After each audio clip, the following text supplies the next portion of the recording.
Hello mga ka-farmers! Welcome back to my channel.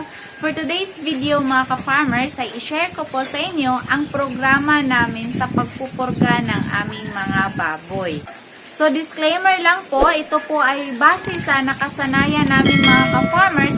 Kaya meron talagang posibilidad na meron itong kaibahan kung ano po ba yung nakasanayan ninyo. So depende na po sa inyo mga ka-farmers kung ano po ba yung mas convenient para sa inyo. Dito sa amin mga ka-farmers, kapag sariling produce lang po namin ang mga biik na ipa-fattening namin mga ka-farmers, ay nagpupurga po kami 1 week after sila maiwalay. Pero tulad ngayon mga ka-farmers na yung mga biik natin ay binibili lang po namin, ay pag-abot dito sa amin mga ka-farmers, after 2 days na ma-deliver po sila dito sa amin mga ka-farmers, ay pinupurga po namin sila agad. So, yan po ang unang pagpurga namin sa kanila. Then, ang kasunod na pagpurga namin sa kanila mga ka-farmers ay kapag nag-transition kami from pre-starter to starter. So, kailangan po na magpupurga tayo mga ka-farmers before tayo mag-transition ng feeds to make sure na malinis talaga yung bituka ng ating mga baboy before sila kakain sa bagong feeds para totally ma-absorb po nila yung nutrients sa bagong feeds na kinakain nila mga ka-farmers. So, sinisiguro po talaga namin na malinis yung kanilang tiyan mga ka-farmers. Dahil kapag meron pa po itong mga bulate sa kanilang tiyan mga ka-farmers, masasayang lang po yung mga nutrients na binibigay or pinapakain natin sa ating mga alaga. So, yun po ang tandaan ninyo, yung unang pagpurga namin mga ka-farmers, after 2 days na ma-deliver sa amin, pinupurga po namin sila agad. At ang ikalawang pagpurga namin mga ka-farmers ay before kami mag-transition ng feeds from pre-starter to starter, pinupurga din namin sila to make sure na malinis talaga yung tiyan nila sa mga bulate. Yung pangatlong pagpurga namin sa kanila mga ka-farmers ay pag mag-transition na naman from starter to grower. So, tandaan ninyo mga ka-farmers na for every transition natin ng feeds, dapat pinupurga po natin ang ating mga baboy.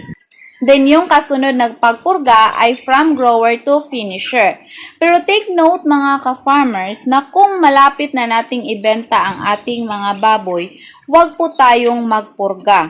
Meron kasing 28 days na withdrawal period ang purga mga ka-farmers before pa po natin pwedeng ipakain ang karne. So, mas mabuti na po na bilang mga backyard hog raisers, aware po tayo sa ganito mga ka-farmers. Hindi po natin iniisip na yung income lang po natin, dapat iniisip din natin yung health or yung kapakanan ng mga taong kumakain sa ating mga baboy.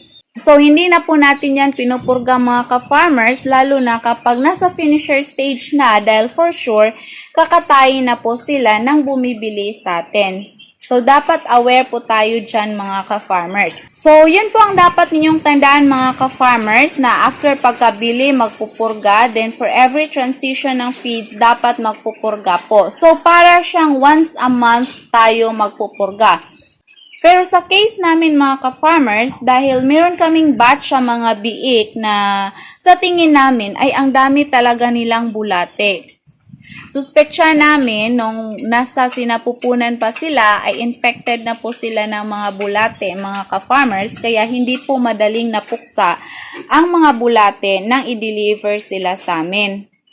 So, ang ginagawa po namin ay twice a month po kami nagpupurga sa ngayon. So, ito, nakadepende lang po ito sa situation mga ka-farmers. Pero hindi talaga ito required na twice a month po tayo magpupurga sa ating mga baboy. So, kung meron lang po tayong ma-encounter na problema mga ka-farmers, dyan lang po tayo gagawa na twice a month tayo magpupurga. So, para sa ating ibang mga ka-farmers na hindi pa po nakapag-try na magpurga sa kanilang mga baboy, so pwede po na gumamit tayo ng injectable or pwede din na yung powderize lang po mga ka-farmers, lalo na pag hindi po tayo expert sa pagpupurga ng baboy gamit ang injection.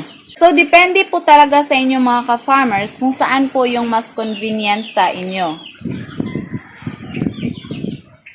So, required po talaga mga ka-farmers na kung mag-aalaga tayo ng baboy, kailangan po na magpupurga tayo kahit na walang signs na binubulati po yung ating mga baboy mga ka-farmers, kailangan po talagang magpupurga tayo sa ating mga alaga. Dahil may posibilidad na wala po yung signs sa outside mga ka-farmers, hindi po natin makikita pero sa loob niyan, meron po yung mga bulate.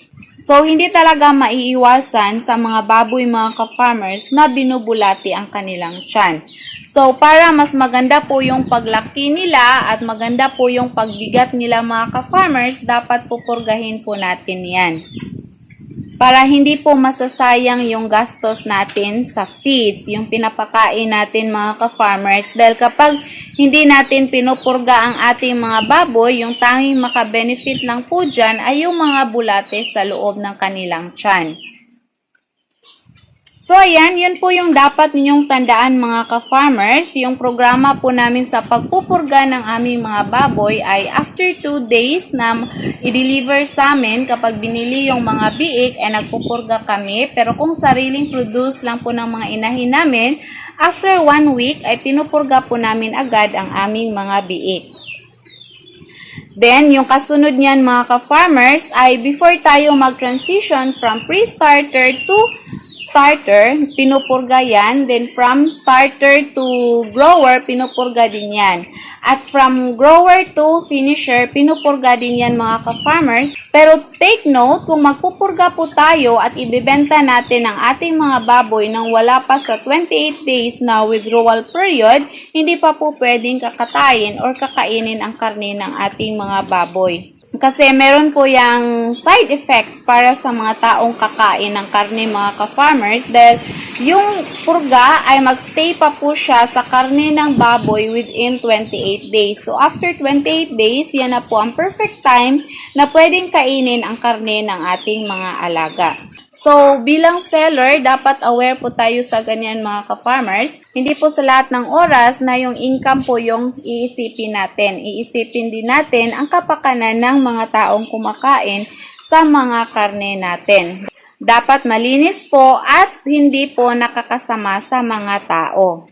So, yun lamang po mga ka-farmers ang mai-share ko tungkol sa programa namin sa pagpupurga ng aming mga baboy. Huwag nyo lamang pong kalimutan na mag-subscribe at i-click ang notification bell para kayo po ay palaging updated sa ating mga bagong farming tutorials na i-upload. Thank you for watching. Happy farming. God bless everyone. Bye-bye.